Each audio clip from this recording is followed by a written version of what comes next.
तीरथ परसाना एक ऐसी पर्सनैलिटी जो पास्ट में भी बहुत ज्यादा विवादग्रस्त रह चुका है, क्योंकि कभी इसको शैतान के सपने आते हैं तो कभी ये शैतान के अस्तित्व को स्वीकार करता है। ने लिटरली एक फोटो डाला हुआ है अपने इंस्टाग्राम के and people don't know shit about Freemasons. Are you guys nuts? They have their office in Mumbai, Colaba, in front of the world. It is near to Marine Drive. Right. It's in Mumbai.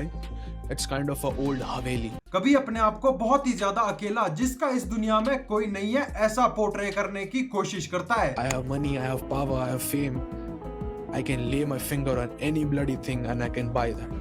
लेकिन कभी कभी लगता है कि क्या ही मिला मुझे ये सब करके, ये बात पे चल के कोई है ही नहीं मेरे पास। पास्ट में भी बहुत सारे यूट्यूबर ने इसको कॉल आउट कर रखा है और भाई इसकी फेक पर्सनैलिटी जिसको ये इंटरनेट पर शो करता है, इसके लिए इसको बहुत ज्यादा ट्रोल भी किया गया है। पर ये वैसे ही अपना काम करता चला जाता है और इंस्टाग्राम पर अपना क्रिंज कंटेंट भी अपलोड करता जाता है। पर भाई आज कुछ ऐसा होता है जिसके बाद बहुत सारे सवाल खड़े हो जाते हैं। एक इन्फ्लुएंसर जिसके बहुत ज्यादा फॉलोअर्स है, उसमें बहुत से बच्चे और महिलाएं भी है, तो उसका उसकी जनता के प्रति आखिर दायित्व क्या है? तीरथ परसाना अपनी एक फीमेल फॉलोअर को मैसेज करता है जिसमें वो उसको ऐसा तैसा बोल देता है, उसको है।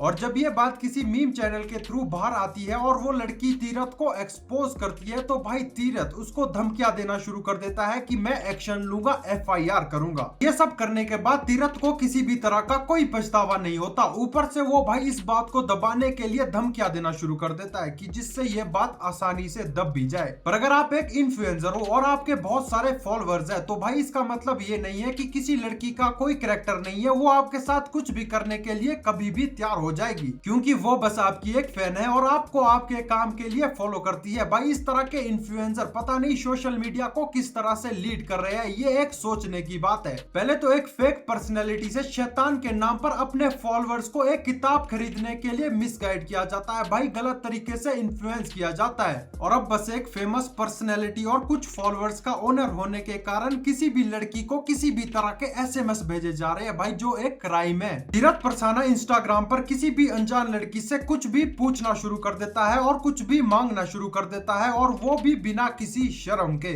जो चैट्स में अब आपको दिखाने जा रहा हूँ वो भाई वायरल है, और मेरा उन चैट्स को दिखाने का यही मकसद है कि भाई जिसको आप ऑनलाइन पसंद करते हो वो एक अच्छा इंसान होगा, इसकी कोई गारंटी नहीं है। क्योंकि लोग इंटरनेट पर जितना भी अपने आप को दिखाते हैं वो अपनी पर्सनैलिटी को अच्छा ही पोर्ट्रे करते हैं, वरना लोग इनको देखेंगे ही क्यों। और तीरथ परसाना जिसकी सारे की सारी पर्सनैलिटी ही फेक है, ऐसे इंसानों से जितना हो सके दूर ही रहना चाहिए, क्योंकि भाई इनकी सोच गटर में होती है। तीरथ किसी भी अनजान लड़की से सीधा पूछना शुरू कर देता है, क्या आप वर्जन हो? लड़की थोड़ा तो अनकंफर्टेबल होगी ही, क्योंकि भाई इन्फ्लुएंसर वो भी इतने सारे फॉलोअर के साथ ऐसा सवाल क्यों करेगा, वो भी बात की स्टार्टिंग में। उसके बाद तीरथ लड़की से पूछता है कि क्या तुम क्रेव करती हो डिंग डोंग के लिए? लड़की बोलती भी है कि ये बहुत ज्यादा डिस्गस्टिंग है, पर तीरथ ये तो है ही शैतान का चेला, ये कहाँ समझने वाला है, भाई ये तो इससे भी नीच हरकतें करेगा। और उसके बाद तीरथ भाई बोलते हैं कि इसमें मेरा कोई फॉल्ट नहीं है, तुम हो ही इतनी ज्यादा hot, I can't control my self. Tirath को अगर कोई लड़की हॉट लगती है तो इसे रहा नहीं जाता, ये है इसका और आजकल के कुछ इन्फ्लुएंसर्स का माइंडसेट। ये सोच इतनी ज्यादा गटर है कि कोई अगर ये चैट्स पढ़ेगा तो सबसे पहले अपने घर की बेटियों से इंस्टाग्राम चलवाना छुड़वाएगा, क्योंकि जितनी कंजर्वेटिव हमारे देश की फैमिलीज है, कुछ ऐसे माइंडसेट वाले लोगों की वजह से ही लड़कियों को कंट्रोल किया जाता है। उन पर ना जाने कितने ही प्रतिबंध लगा दिए जाते हैं जिसमें उन लड़कियों की कोई गलती भी नहीं होती। साले ऐसे माइंडसेट वाले लड़कों की वजह से ही ये सब होता है। तीरथ यही नहीं रुकता, वो इस लड़की से न्यूड्स मांगना भी शुरू कर देता है, और लड़की भाई इससे पूछती भी है कि भाई ये तू ही है या फिर आईडी हैक हो गई है, क्योंकि कोई अनजान लड़की से ऐसे बातें क्यों करेगा। और अगर वो एक इन्फ्लुएंसर है जिसको देखने के बाद वो लड़की इसकी फैन बनी या उसकी रियल पर्सनैलिटी ऐसी है, तो लड़की को शौक तो लगेगा ही। और उसके बाद तीरथ पूरे नीच पने पर आ जाता है, डिंग डोंग देखेगी मेरा, इससे सैड और हो भी क्या सकता है। भाई कोई भी लड़का बिना कुछ सोचे समझे कुछ भी बोल रहा है, बिना किसी डर और बिना किसी शर्म के, और उसके बाद अपनी न्यूड्स भी भेज देता है। भाई ऐसी चीजें जो किसी भी व्यक्ति को मेंटली डिस्टर्ब करने के लिए बहुत ज्यादा काफी है। तीरथ इस लड़की को एक ऑब्जेक्ट की तरह ट्रीट कर रहा है जो बस इसको सेटिस्फाई करने के लिए है, फिर चाहे लड़की कितनी ही ज्यादा डिस्टर्ब क्यों ना हो रही हो, इससे तीरथ को कुछ लेना देना नहीं है। तो यार मैं बस लोगों को यही बोलना चाहता हूँ कि आप फॉलोअर्स हो, आप फैन हो सकते हो किसी व्यक्ति के काम के, आपको इंसान का फैन नहीं बनना है बल्कि उसके काम का फैन बनना है, क्योंकि क्या पता वो सोशल मीडिया पर अच्छे अच्छे काम करता हो पर उसकी रियल पर्सनैलिटी एक गटर जैसी हो, हो जो आपको आराम से हार्म कर सकती है, तो भाई दूर रहो ऐसे इंसानों से।